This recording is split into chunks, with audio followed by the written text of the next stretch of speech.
ಪ್ರೀತ್ಸೆ ಅಂತ ಹೇಳಿ ಖ್ಯಾತ ಫ್ಯಾಷನ್ ಡಿಸೈನರ್ ಹಿಂದೆ ಬಿದ್ದ ಉದ್ಯಮಿ ಮೇಲೆ ಬಿತ್ತು ಎಫ್ಐಆರ್. ಖ್ಯಾತ ಫ್ಯಾಷನ್ ಡಿಸೈನರ್ಗೆ ಕಿರುಕುಳ ಕೊಟ್ಟಂತಹ ಆರೋಪ ಕೇಳಿ ಬಂದಿದೆ. ತಮಿಳುನಾಡಿನ ಇವಿಪಿ ಫಿಲ್ಮ್ ಸಿಟಿ ಮಾಲೀಕನ ವಿರುದ್ಧ ಎಫ್ಐಆರ್ ದಾಖಲಾಗಿದೆ. ಸಂತೋಷ್ ರೆಡ್ಡಿ ವಿರುದ್ಧ ಬೆಂಗಳೂರಿನಲ್ಲಿ ಎಫ್ಐಆರ್ ದಾಖಲಾಗಿರುವಂಥದ್ದು. ಪ್ರೀತಿ ನಿರಾಕರಣೆ ಮಾಡಿದ್ದಕ್ಕೆ ಹಲ್ಲೆ ಮಾಡಿ ಕೊಲೆ ಬೆದರಿಕೆಯ ಆರೋಪ. ಸಂತೋಷ್ ರೆಡ್ಡಿ ವಿರುದ್ಧ ಪೊಲೀಸರಿಗೆ ದೂರನ್ನು ಕೊಟ್ಟಿದ್ದಾರೆ ಖ್ಯಾತ ಫ್ಯಾಷನ್ ಡಿಸೈನರ್. ವಯಾಲಿಕಾವಲ್ ಠಾಣೆಯಲ್ಲಿ ಸಂತೋಷ್ ರೆಡ್ಡಿ ಮೇಲೆ ಎಫ್ಐಆರ್ ದಾಖಲಾಗಿದೆ.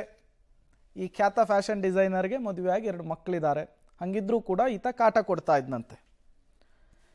ಮತ್ತಷ್ಟು ಡೀಟೇಲ್ಸ್ ಅನ್ನು ಕೊಡ್ತಾರೆ ನರಸಿಂಹಮೂರ್ತಿ, ನೇರ ಸಂಪರ್ಕದಲ್ಲಿ ಜಾಯಿನ್ ಆಗಿದ್ದಾರೆ. ನರಸಿಂಹಮೂರ್ತಿ, ಫ್ಯಾಷನ್ ಡಿಸೈನರ್ಗೆ ಪ್ರೀತ್ಸು ಅಂತ ಹೇಳಿ ಕಾಟ ಕೊಟ್ಟಂತಹ ಪ್ರಕರಣ ಏನು ಹೇಳಿದ್ದಾರೆ ದೂರಿನಲ್ಲಿ ದೂರುದಾರೆ? ಇವರಿಬ್ಬರ ಪರಿಚಯ ಹೇಗಾಯ್ತು? ಏನಾಗ್ತಾ ಇದೆ ಈ ಪ್ರಕರಣದಲ್ಲಿ? ಪ್ರೇಮ್, ಬೆಂಗಳೂರಿನ ವಯಾಲಿಕಾವಲ್ ಪೊಲೀಸ್ ಠಾಣೆಯಲ್ಲಿ ಒಂದು ಪ್ರಕರಣ ದಾಖಲಾಗಿದೆ.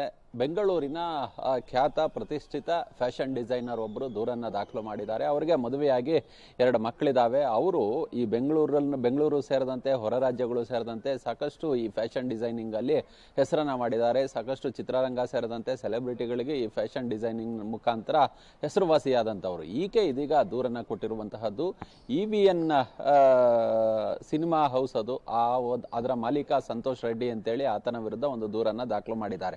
ಈ ಸಂತೋಷ್ ರೆಡ್ಡಿಯ ಮಗಳು ಇವ್ರನ್ನ ಈ ಫ್ಯಾಷನ್ ಡಿಸೈನರ್ನ ಸಂಪರ್ಕ ಮಾಡ್ತಾರೆ. ಸಂಪರ್ಕ ಮಾಡಿದಂತಹ ಸಂದರ್ಭದಲ್ಲಿ ಕಸಿನ್ ಮದುವೆ ಸಂಬಂಧ ಬಟ್ಟೆಗಳನ್ನ ಕೊಡಬೇಕಿತ್ತು ಅನ್ನೋ ನಿಟ್ಟಿನಲ್ಲಿ ಮಾತುಕತೆ ಆಗುತ್ತೆ. ಅದಾದ ಬಳಿಕ ಮಗಳ ಸಹಾಯದಿಂದ ಆ ನಂಬರ್ ಅನ್ನ ಪಡೆದುಕೊಂಡು ಇವ್ರ ಜೊತೆ ಮಾತುಕತೆಯನ್ನ ಆಡೋದು, ಅದ್ರ ಜೊತೆಗೆ ಒಂದಷ್ಟು ಸ್ನೇಹ ವಿಶ್ವಾಸ ಇವೆಲ್ಲವನ್ನ ಕೂಡ ಆತ ಗಳಿಸ್ಕೊಳ್ತಾನೆ. ಏಕಾಏಕಿ ಇದಕ್ಕಿದ್ದಂತೆ ನನ್ನ ಮಗಳು ಇಲ್ಲ, ಒಂದು ಗಂಡು ನೋಡಿ ಅಂತ ಹೇಳ್ತಾನೆ. ಅದಾದ ಬಳಿಕ ನನ್ನ ಮಗಳು ಮನೆ ಬಿಟ್ಟು ಹೋಗಿದ್ದಾಳೆ ಅನ್ನೋ ಮಟ್ಟಿಗೆ ಕೂಡ ಬೆಂಗಳೂರಿನ ಇವರ ವಯಾಲಿಕಾವಲ್ ಪೊಲೀಸ್ ಠಾಣಾ ವ್ಯಾಪ್ತಿಯ ನಿವಾಸಕ್ಕೆ ಬರ್ತಾನೆ. ನಿವಾಸಕ್ಕೆ ಬಂದಂತಹ ಸಂದರ್ಭದಲ್ಲಿ ಏಕಾಏಕಿ ಫ್ಯಾಷನ್ ಡಿಸೈನರ್ನ ಇಲ್ಲ, ನೀವು ನನ್ನನ್ನು ಪ್ರೀತಿ ಮಾಡಲೇಬೇಕು ಅಂತೇಳಿ ಗೋಗರಿತಾನೆ. ಆದರೆ ಆಕೆ ಅದಕ್ಕೆ ಒಪ್ಪೋದಿಲ್ಲ. ಆ ಬಳಿಕ ಅವರ ಮುಖಕ್ಕೆ ಗುದ್ದಿದ್ದಾನೆ. ಆಕೆ ನೆಲಕ್ಕೆ ಬಿದ್ದಂತಹ ಸಂದರ್ಭದಲ್ಲಿ ಹಲ್ಲೆಯನ್ನು ನಡೆಸಿದ್ದಾನೆ. ಮತ್ತೆ ವಾಟ್ಸಪ್ ಮೆಸೇಜ್ನಲ್ಲಿ ನಿನ್ನ ಮತ್ತೆ ನಿನ್ನ ಮಕ್ಕಳನ್ನ ಕೊಲೆ ಮಾಡೋದಾಗಿ ಬೆದರಿಕೆ ಕೂಡ ಹಾಕಿದ್ದಾನೆ. ಈ ಸಂಬಂಧ ಇದೀಗ ಈ ಮಹಿಳೆ ದೂರನ್ನ ಕೊಟ್ಟಿದ್ದಾರೆ. ದೂರಿನ ಆಧಾರದ ಮೇಲೆ FIR ಅನ್ನ ದಾಖಲು ಮಾಡಿಕೊಂಡು ಪೊಲೀಸರು ತನಿಖೆಯನ್ನು ನಡೆಸುತ್ತಿದ್ದಾರೆ. Prem, okay, thank you Narasimhamurthy ತಮ್ಮೆಲ್ಲ ಮಾಹಿತಿಗಾಗಿ.